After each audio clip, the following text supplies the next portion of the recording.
Hey folks, this is Riker with a gaming news wrap-up video where we discuss the happenings of the week. This week's topics include the latest Diablo 4 news, including the big drama about fake Q&A questions, how Diablo 4 may be retconning some major Diablo 3 plot points, a roundup of the major game releases of the week, and more. As always, discussion timestamps can be found in the description below, but right before you skip ahead, just a quick reminder to ring that sub notification bell to be alerted to new Saturday episodes and stay up to date with gaming news highlights. But before we move on, just a quick word from this video's sponsor. I built my website Riker.com using Squarespace, and I was able to do everything myself, quickly and easily, and with zero education in the field, all thanks to how easy Squarespace is to work with. Watch how easily I update the Diablo 4 section of my site to include all my latest coverage. Squarespace is flexible for any kind of website, with tons of templates that you can easily customize to your needs. No knowledge of coding required. And with their new Fluid engine, it's easier than ever. You just drag and drop elements to move and resize them. You can even set up a custom merch shop with Squarespace now. You design the products and they handle production, inventory, shipping, all the stuff that would be a nightmare to handle on your own. Basically, if you want to build a website, I recommend Squarespace. It's the all-in-one platform for building your brand and growing your business online. Stand out with a beautiful website, engage with your audience, and sell anything. Your products, content you create, and even your time. Squarespace is offering my viewers 10% off your first purchase with them. Just go to squarespace.com/Riker or click the link in the description to sign up and start building your online presence. That's squarespace.com/RHYKKER and use code Riker to get started today. Now, I'll start by saying that this week's news video will be very Diablo 4 focused, and maybe a little shorter than usual. I'm not sure, we'll see. This week saw the early access launch of Diablo 4, and I've been focusing on streaming and making content for the game, so I'm also actually making this news video earlier in the week than I normally do, but if anything major breaks between now and the time of release, which I guess now for you is now, in any event, I'll try to amend the video if anything major pops up. I feel like I'm talking to you from a different space-time continuum. We have to go back, Marty. Anyway, the early access reviews of Diablo 4 came in and they're looking great. On OpenCritic, the top critic average score is 90 out of 100, with 99% of critics recommending the game. You can check out my full review over here if you want my opinion on whether you'll like Diablo 4 or not. In short, I think most people will love Diablo 4, but I can see a couple reasons why some ARPG diehards may not love the title. Now, one thing I've heard some people express as a concern is that there's a focus on seasonal content. Some people just want to keep playing the Eternal Realm without having to make a new character. Well, on Twitter, Associate Game Director Joe Pipora confirmed that when new unique and legendary items are introduced with a new season, those items will also be introduced to non-season, the Eternal Realm, at the same time. So you don't have to wait for the season to end and then the new items start dropping in the Eternal Realm, as was the case back in the D2 days and early D3 days. Season mechanics, however, are only for the season, and they're retired at the end of a season. But again, they'd mentioned in the past that they would always consider revisiting particularly successful season mechanics in the future for those hoping to see the base game expanded upon as well. Then in other Diablo news, as I predicted, Blizzard finished its official lore series this week, covering Diablo 3 and getting caught up to Diablo 4. And I gotta say, it's their best episode yet. The ending of the video in particular is truly a masterpiece. Interestingly, they make no mention of the Nephilim, the hero of Diablo 3. Instead, they speak again of a group of adventurers similar to how in Diablo 2 it was canonically determined to be a group of heroes that took on Diablo. But Diablo 3 always presented its story very strongly as though it was one hero, one Nephilim, the Nephilim. So this lore video almost feels like a retcon of Diablo 3's story, which also left off on the note of the Nephilim becoming this incredibly powerful being that stood as a potential threat to humanity. I mean, imagine if Superman really existed in the world. That would be kind of scary, because he would have the power to do pretty much anything he wants, and there's little that we can do to stop him. So a huge question that we've had for D4 has been, where's the Nephilim? What's the Nephilim doing?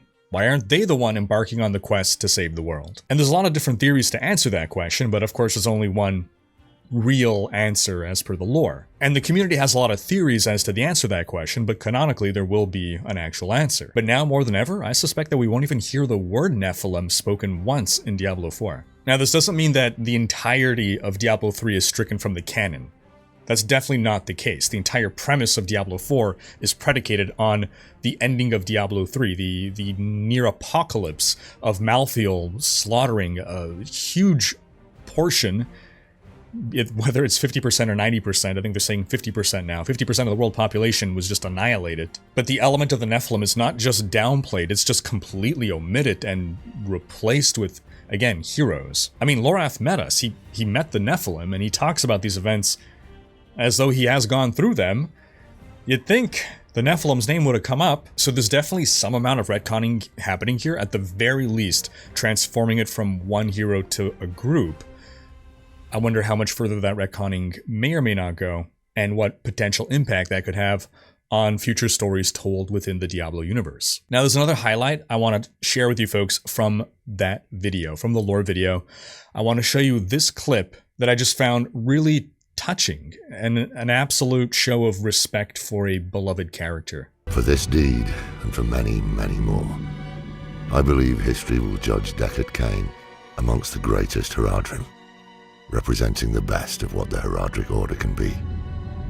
His contributions to the Haradrim and to humanity cannot be overstated.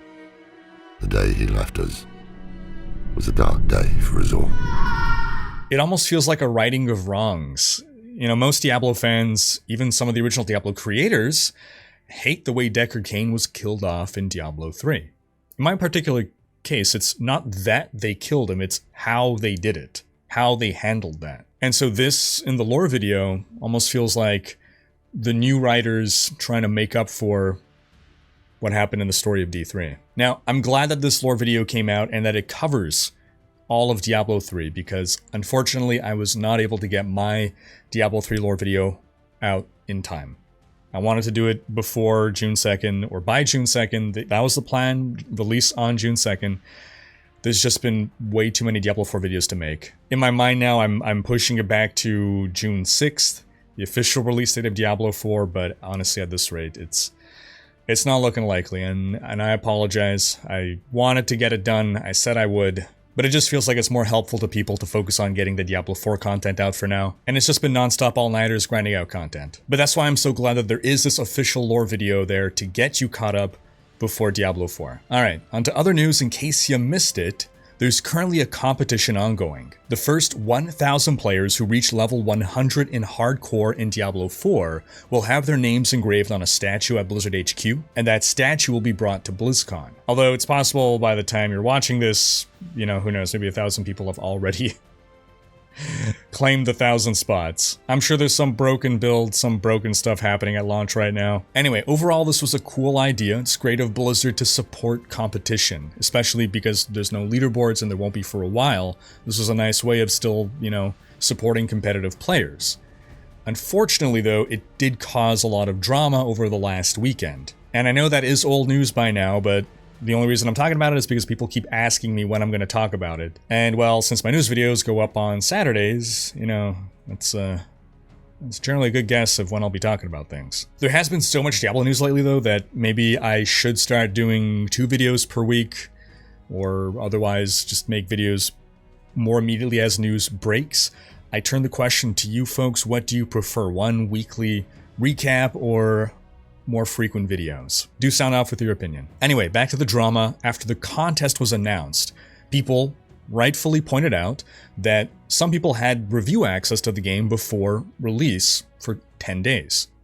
They got to see the end game, and this would give them an advantage over everyone else in the race. And that's absolutely true. Knowledge and practice is a huge advantage in a race like this. I mean, just already being familiar with the boss mechanics, knowing their attack patterns so you don't die and have to start over.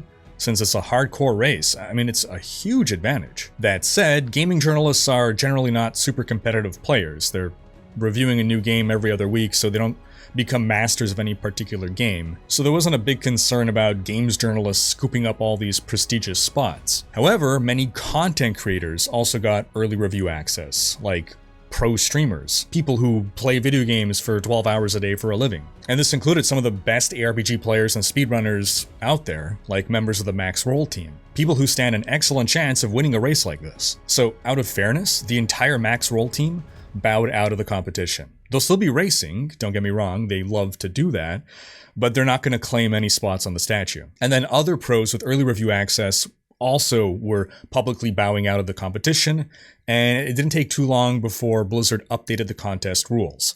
Anyone with early review access is not eligible to win the prize. So altogether, I love the idea of this race. I just wish they'd done it for Season 1, and I hope they do it again for Season 1. Because again, we're not getting leaderboards for at least Season 3, and this is effectively a leaderboard. In fact, it's arguably cooler than any leaderboard they've ever done. It's a physical statue that you can get your name on. I mean, sure, you'll probably never get to see it, but it's something. It's something physical and permanent and real. And it's kind of unfair that some of the people most likely to win the race are disqualified because they got review access. Don't get me wrong, I think it would be even more unfair for them to retain their advantage, but it still sucks for them. Also, I believe the countless people who played under the NDA endgame beta also have an advantage. Not as big of an advantage as those with the review access, but they played the game for longer, and they've experienced boss fights, they've experienced high-level play, dungeons, Paragon boards, Helltide. They still have a better idea of what to expect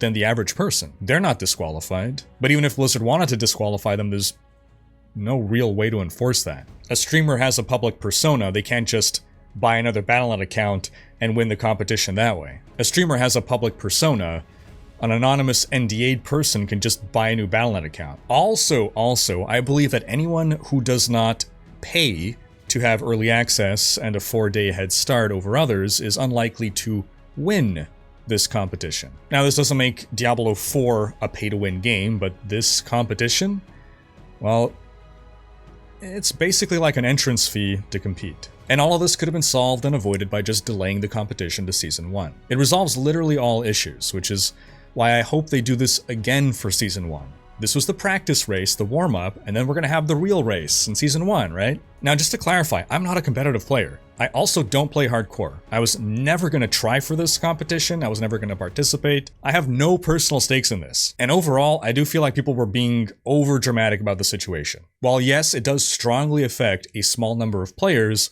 a lot of people who, let's be honest here, have no chance to win against the people who are going to be blasting 12 to 18 hours a day every day because either it's their job to do that, or they're unemployed, or they're on summer break from school. A lot of people are acting like this is the end of the world. This competition absolutely could have been handled better.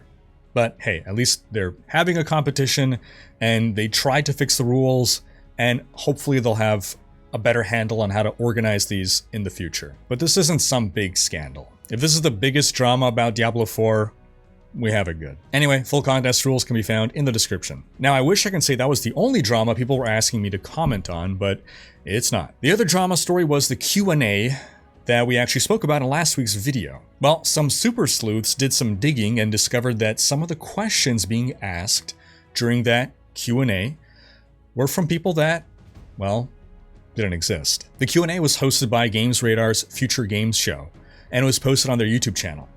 FGS invited fans to send in their questions to ask the devs, and then some, again, internet sleuths found that some of the accounts that asked these questions, like Says DC2, didn't exist. And those questions felt like really softball, prefabricated questions that devs would love to answer. So, of course, because FGS hosted a Q&A in which FGS asked their community to send questions into FGS so that FGS could pose these questions to Blizzard devs, and then FGS edited the video to post on the FGS YouTube channel. The narrative that emerged was Blizzard hosted a fake Q&A in which they asked themselves softball questions because they're cowards who would never take real questions from real fans. Real questions like, where's the Paladin class? Or, why are there microtransactions in the game? So anyway, FGS came out and apologized, admitting that the questions were a mixture of community questions and questions from their editorial team, and that they didn't do a good job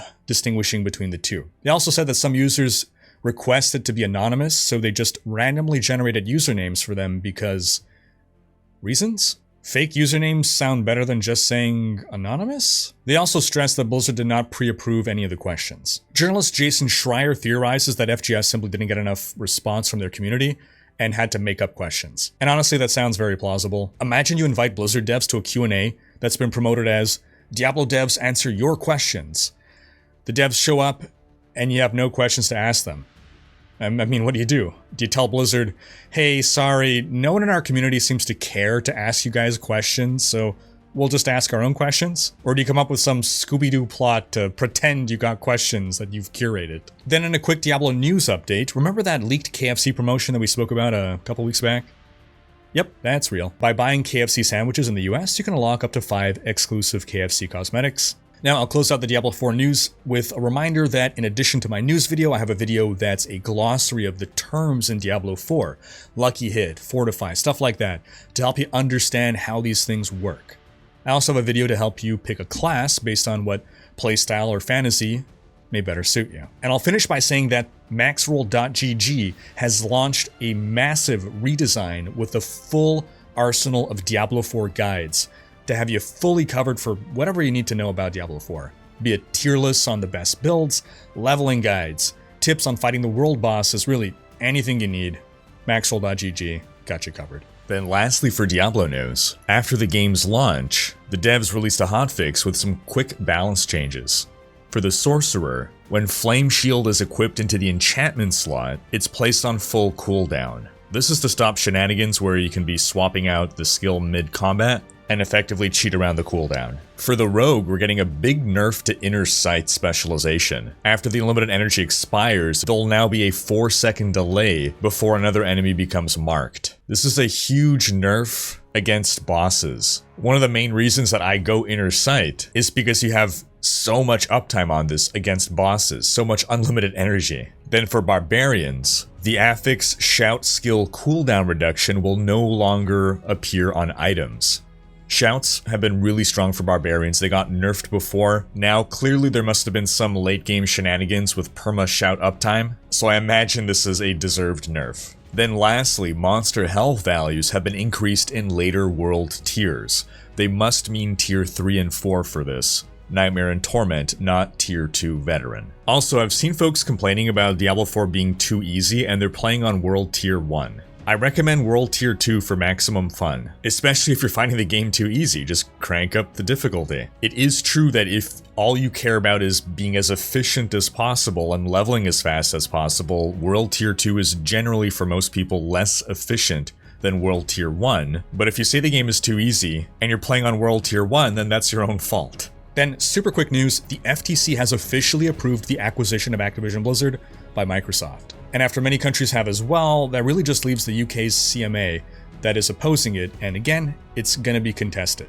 I think the fact that the FTC now basically has changed its stance and is approving the deal is a positive indicator for the merger to still go through. In other news, Street Fighter 6 also released this week, and it's getting great early access reviews. On OpenCritic, it has a top critic average score of 92 out of 100, with 98% of critics recommending it. Some critics call it a redemption of the series, with revolutionary combat mechanics while maintaining accessibility for new players. And a lot of reviewers say it's filled with tons of content. Some critics seem to have experienced some performance issues, and others criticize the World Tour mode, but overall the gripes seem to be minor. I've seen more than one critic claim that this may be the best fighting game of this generation, or even of all time. Now, I don't know about that. I think it's going to be hard to top the single greatest fighting game ever, Shaquille O'Neal's Shaq Fu from 1994. I mean, that game was so good it took them 24 years to make a sequel. Because, I mean, when you hit perfection, I mean, how do you top that? But yeah, Capcom is killing it lately. And in our last story this week also saw the release of the remake of System Shock. And it's doing okay with critics, with an OpenCritic top critic average of 75, with 70% of critics recommending it. Now before you write this off, be aware that on Steam, reviews are very positive from users. 93% of reviewers are giving it a positive rating. And overall, the consensus seems to be that the updated visuals are nice, but critics, the professional reviewers, are complaining about dated gameplay. But this is likely exactly what old System Shock fans wanted out of a faithful remake, so hey, if you liked System Shock, you're probably gonna love this. But I turn the question to you folks. If you've picked up the game, sound off in the comments with your thoughts. And I guess just generally, if a remake is made of a classic game that you love, do you want it to retain its old school gameplay, or do you want it modernized? Sound off in the comments. Because that's going to wrap up this week's video.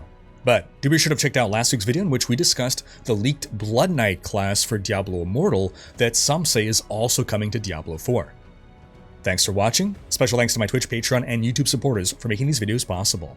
If you enjoyed this video, please share it. Check out these other videos, and subscribe to join Riker's Raiders for more gaming content.